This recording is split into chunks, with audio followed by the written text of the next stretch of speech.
For me, it was more of a habit of noticing, okay, this didn't go so well or whatever, and I'm being really critical of myself right now. Do I need to be this critical? I'm able to kind of get out of my own head and also just out of my own way because I'm not so focused on trying to say everything perfectly. My own definition of confidence has really evolved into something that you can both feel internally or project externally. What is that posture, the impact that you want to make, and really like letting your body language, eye contact, all that stuff, letting that really shine.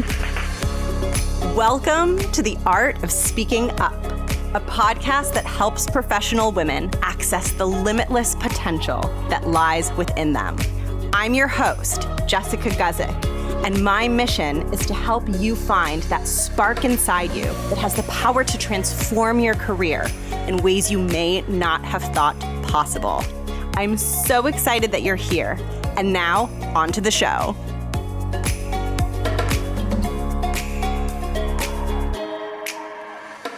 Welcome to the podcast. Thank you so much for tuning in. I'm Jess. I'm the host and creator of this show, and I'm also a coach for professional women. I am here to help you build confidence, find your voice at work, and elevate into leadership roles. And today's episode is all about one of the most important ingredients, not just for achieving the success you desire in your career, but also just for achieving a sense of happiness and satisfaction and fulfillment in your life. And that is the ingredient of confidence. Now, so many of us, when we're wanting to build confidence, sometimes we think that the path to get there is by being perfect, by having all the answers, by getting the words just right, by expressing our ideas perfectly. And what we end up doing is we end up putting so much pressure on ourselves to be perfect and say it perfectly and always have the answer that the anxiety and pressure that we feel ends up completely taking away any small amounts of confidence that we might have already had. And I love today's conversation so much because it's all about interrupting that pattern and building a sense of self-confidence that isn't rooted in perfectionism. Today's conversation is all about building confidence and staying confident even when you're in situations where you don't have all the answers, where you're maybe not going to get every single word perfectly, where maybe things aren't going to go exactly according to plan. And the truth is, genuine confidence can endure and last even through those challenging circumstances. And today's guests, Jodie and Christelle, are talking about how they've built a sense of confidence that doesn't require things to always be perfect, that doesn't require them to always be the most experienced person in the room or the person in the room that has all of the answers. You're going to learn what helps them develop that inner sense of confidence, what you can do to strengthen your sense of inner confidence. And we also dig deep into topics like self-criticism and how our relationship with self-criticism impacts our confidence. We even talk about the difference between like getting the words perfectly versus just coming into the room with a confident energy. So if you are looking to build a sense of confidence that lasts, that endures even through challenging circumstances, this is the conversation for you. Now, Jodie and Christelle are both prior participants of my group program, the Art of Speaking Up Academy. So you'll hear us talk a little bit about that in the interview. If you're newer here, the Art of Speaking Up Academy is my signature program where I support my clients in building confidence and developing a powerful, effective voice in the room so that they can get noticed and have a bigger impact in the work they do. And today's conversation really hits on those themes. I'm going to give a quick intro for both Jodie and Christelle, and then we will get straight into the interview. So Jodie is a medical professional who made the jump into leadership and now directs a team of medical professionals within a global corporation. And Christelle is a London senior strategist who knows how to engage consumers with experience working on the agency and client side, leading digital marketing campaigns. I am so excited for you to hear their journeys, extract their wisdom, and learn a few tips and tricks from each of them. So let's get into the conversation. So we're going to start with my personal favorite topic, which is confidence. And we'll start by talking about the definition of confidence. So we'll hear from you first, Jodie. How has your definition of confidence evolved? I used to think confidence was something that you got from having like expert level knowledge and years of experience. And I think those things do help, but my understanding and my own definition of confidence has really evolved into something that you can both feel internally or project externally, or actually kind of both at the same time would be ideal. But, sometimes it's one or the other. For example, like I've learned that I can feel confident because I can pull on that feeling of basically trusting myself to figure things out. And maybe in contrast, people can also see me as being confident, even if I'm not feeling confident internally, but people externally will see me as being confident just because I'm willing to show up and try to figure things out. Like, even if I don't know the answer, I don't know if it's going to work out. And again, I'm not maybe feeling confident inside, but like, I know that I'm here and I'm willing to try to figure things out, even if I don't have all the answers right away. And so I think it's really undergone like a lot of change. And I don't know, but I'm really happy about that because it's much easier to have the kind of understanding that I have now of confidence than it did when it was like, well, if I don't know this and I don't know that area and I don't have this many years of experience, like that wasn't anything I had control over. And I didn't like that feeling.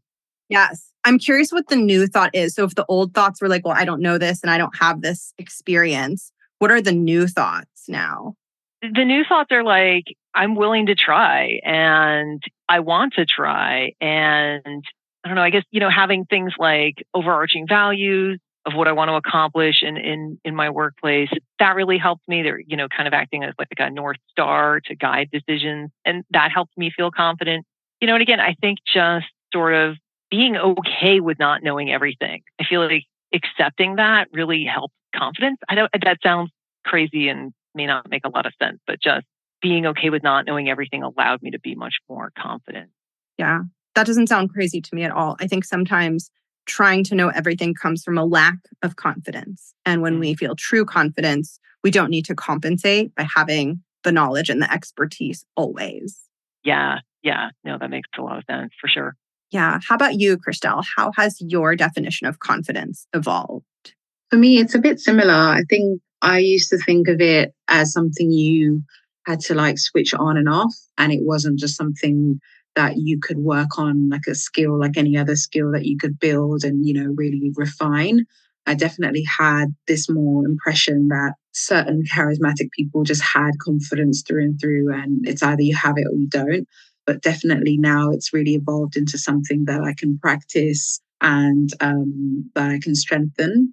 Similarly to Jodie, I'm definitely very proud of myself for actually having that willingness to try and to not try to assume everything or make it seem as though I know everything and not be confident enough to ask questions and be curious.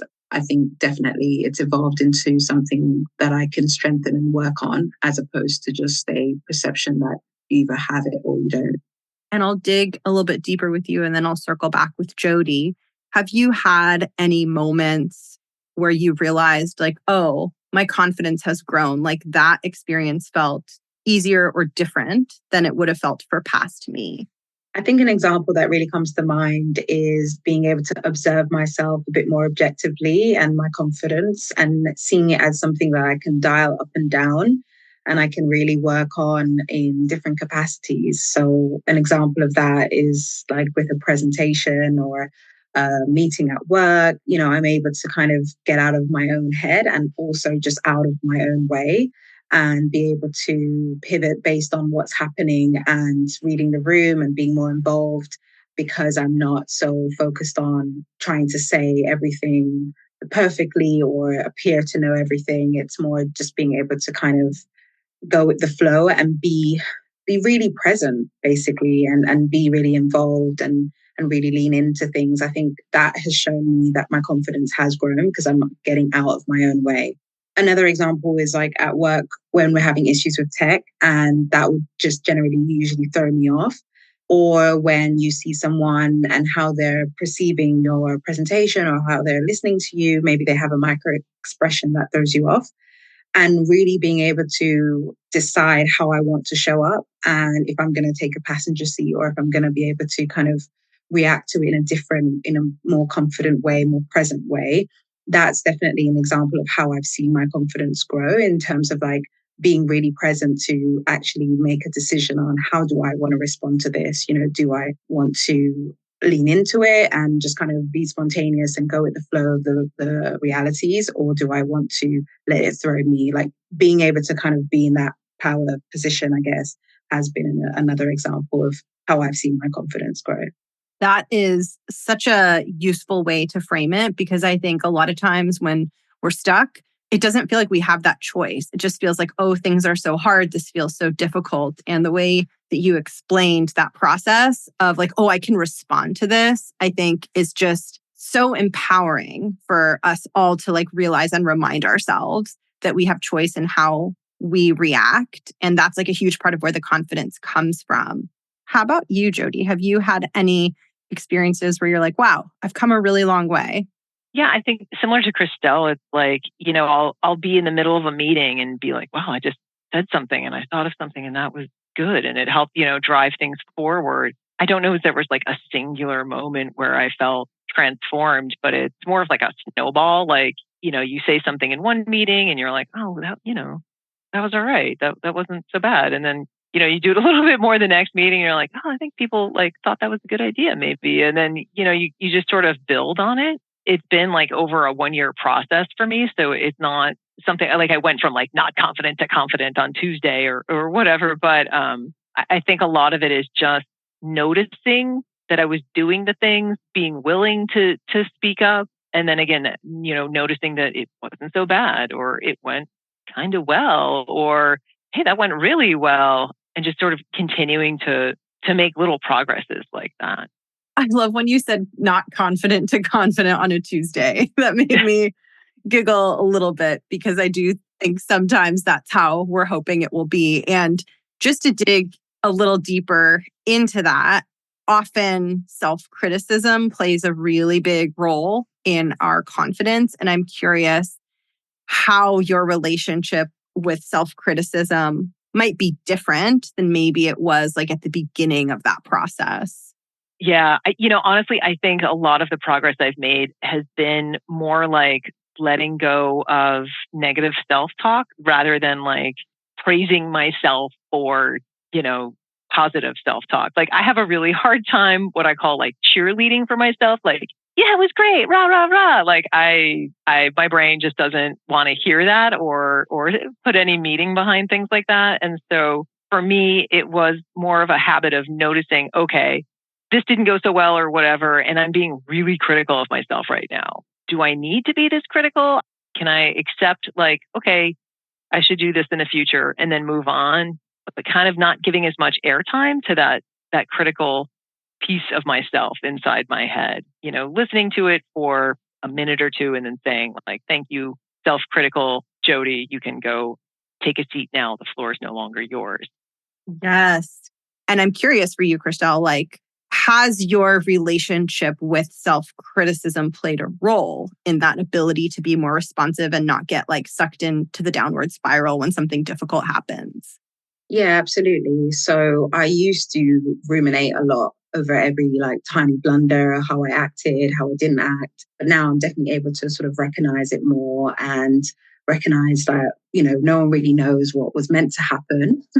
Or how you were meant to come across or, what you intended to land. So really kind of being able to trust myself and trust that you might have a bit of a wobble, but that doesn't mean the same as falling off. And also just recognizing that recovery, and using that to kind of encourage myself and just remind myself that, okay, yeah, there was a bit of a wobble there. Yes, you did see a bit of a micro expression. Someone didn't look happy or they looked a bit confused, but by the end, you got them back on track and you were able to kind of see it through and deliver your point. So being able to weigh up the reality of the situation and not put yourself down has been really important.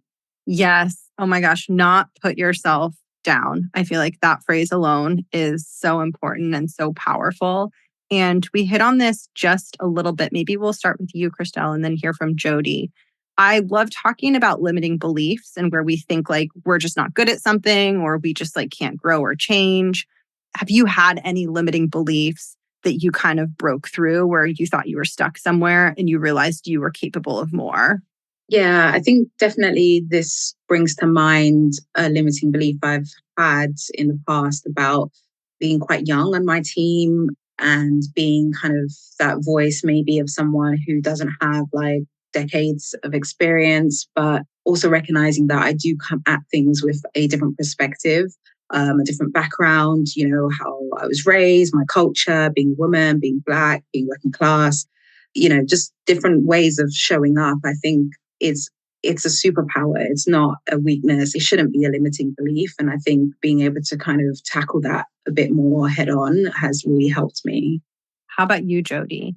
I stopped believing that I had to be good at everything. In the role that I'm in, I wear a lot of different hats, and some of them fit better than others. And some of the hats I like wearing more than others. And when I first started, all I could think about is, oh my gosh, this aspect of my job, this hat, it doesn't fit well. It doesn't look good on me. Like, I should just give it up.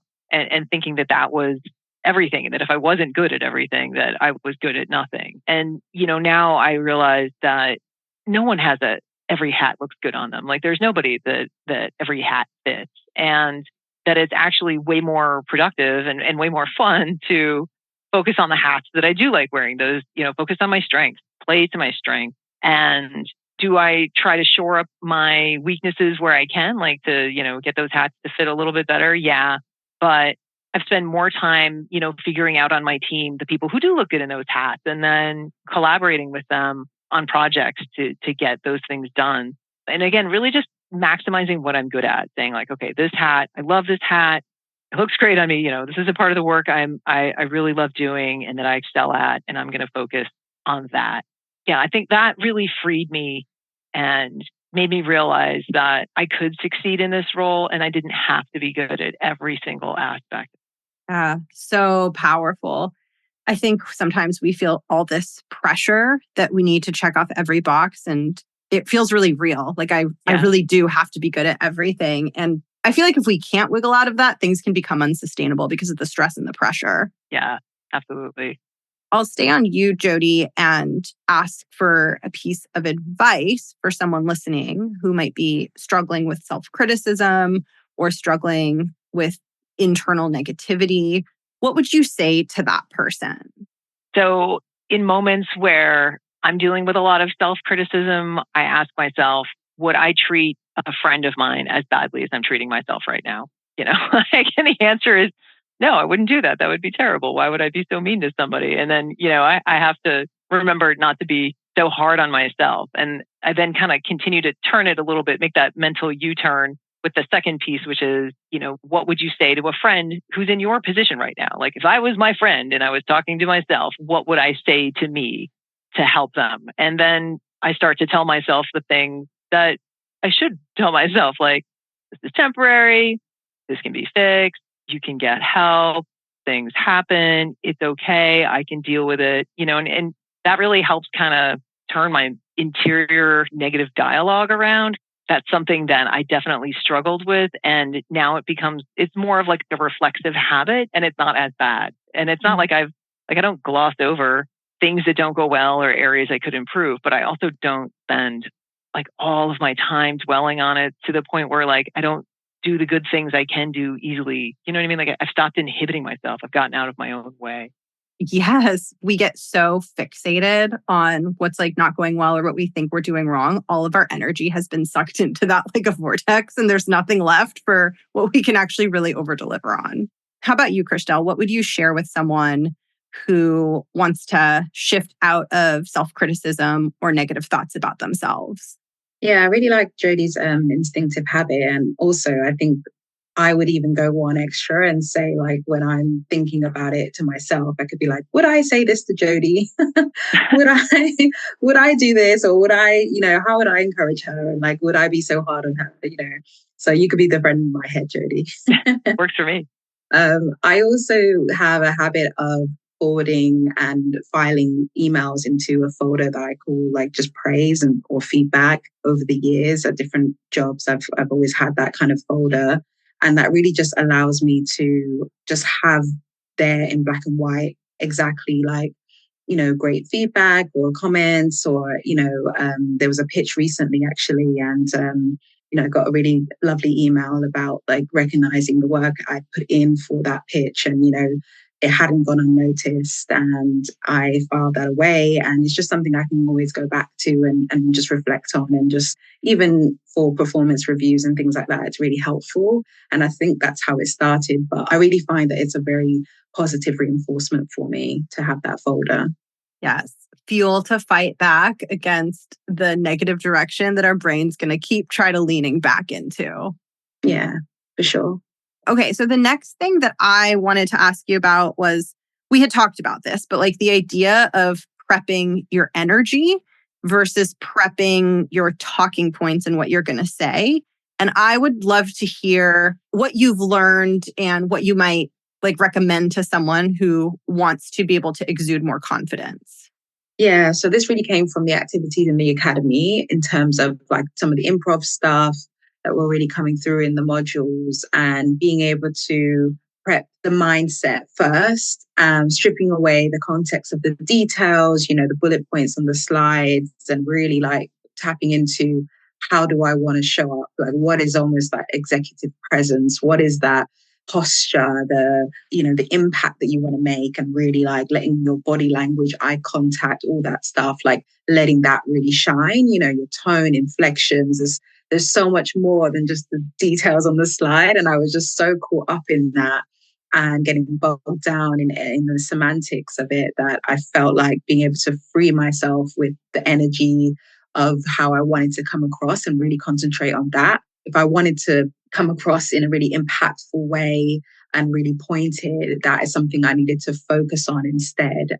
And that's becoming a little bit easier. It's not the same every time. There's some times where I don't hit the mark. There's some times when I really do. But it's just about working on that consistency and, to Jodie's point, having that willingness to try. Yes, absolutely. It's fun and freeing when we realize that it's not just our words that we can improve upon, but it's our whole energy. Exactly. Amazing. Is there anything that we haven't talked about or just any reflections you have on your growth process and your experience in the academy that you would want to share thoughts on? I definitely think people have sort of noticed. I've talked about it a lot, but then I've also gotten a lot of feedback that, people have noticed. And it's not even so much that it's been like a night and day change. It's just my aptitude and my willingness to put myself forward. It's more hand raising. And I think that's been a big game changer for me. Like that's really helped me to take on opportunities, and get involved a bit more. So that's definitely something that's come about off the back of the academy. How did it feel when you first started getting that feedback? I felt really good. I felt really good to see that it was like recognized and, but at the same time, it can be a little bit nerve-wracking because you're just like, oh, now the spotlight's on. Now I have to be consistent. Now I have to, follow through. But again, with the encouraging language, you can actually use that as fuel.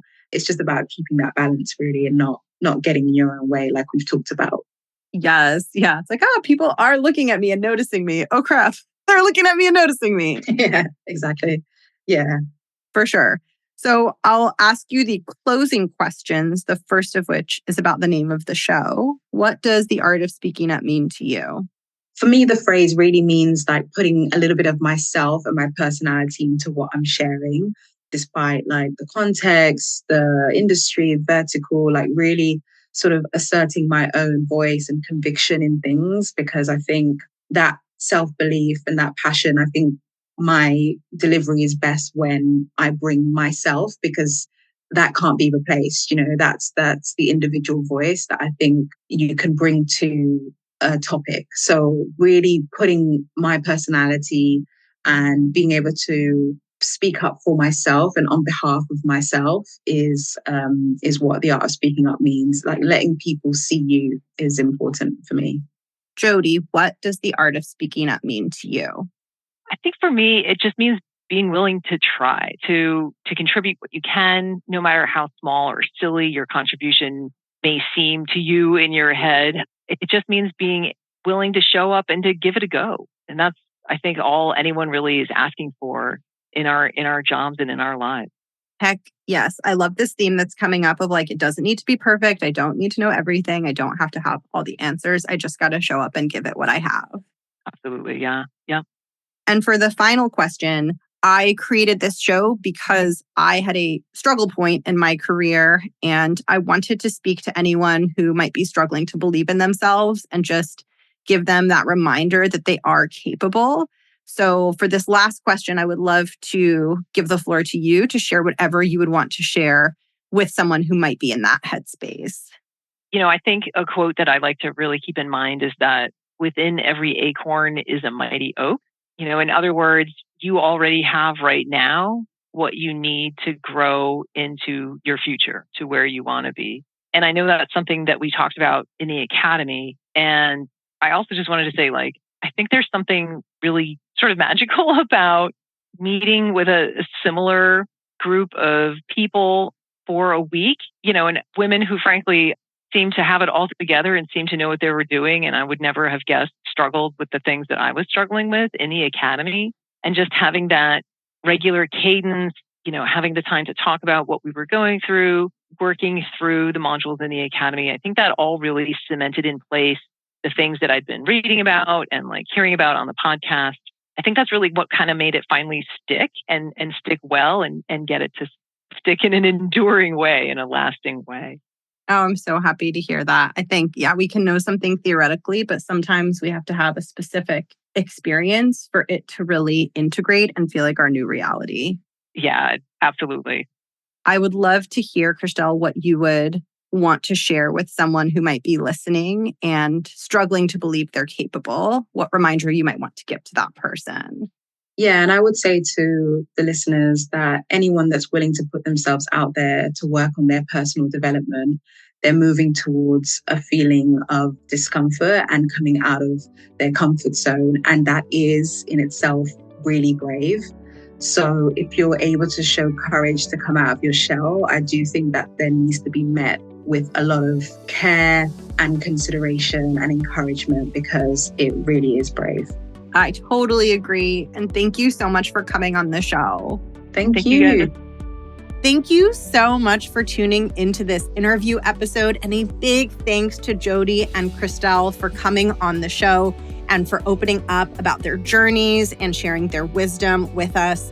One of my favorite things about this conversation is how they both reminded us, they both did this in their own unique way, but reminded us to let go of some of the tendencies that we have that get in the way of us feeling genuinely confident. So letting go of the need to control everything, letting go of the need to have all the answers, letting go of the need for things to go perfectly just the way we wanted them to go. And this conversation for me was such a powerful reminder that sometimes when we let go of all of these things that we think we need to have in place in order to feel confident, ironically, that's when the genuine confidence really starts to rush in and we really start to feel strong and solid and capable. And I'm so thankful to both Jodie and Christelle for sharing that important reminder with all of us. Thank you so much to both of them. Thank you to you for tuning in to this week's episode. And if you'd like to join me in the next cohort of the Art of Speaking Up Academy, and if you want to go on your own journey of letting go of self-doubt and building that genuine confidence that you need to have a stronger, more powerful voice in the room at work, I would love to guide you through my step-by-step process in the Art of Speaking Up Academy. And you can go ahead and add yourself to the waitlist for the Art of Speaking Up Academy by clicking the link in the show notes or going to jessguzikcoaching.com/academy. When you join the waitlist, you are guaranteed to be the first to find out when I open enrollment for the next cohort. And also, I have some really valuable bonuses that I'm going to be offering to the waitlist for the upcoming round. So to find out what those are, to get access to those bonuses, and to get access to the first opportunity to enroll in the Art of Speaking Up Academy, click the link in the show notes and add yourself to the waitlist.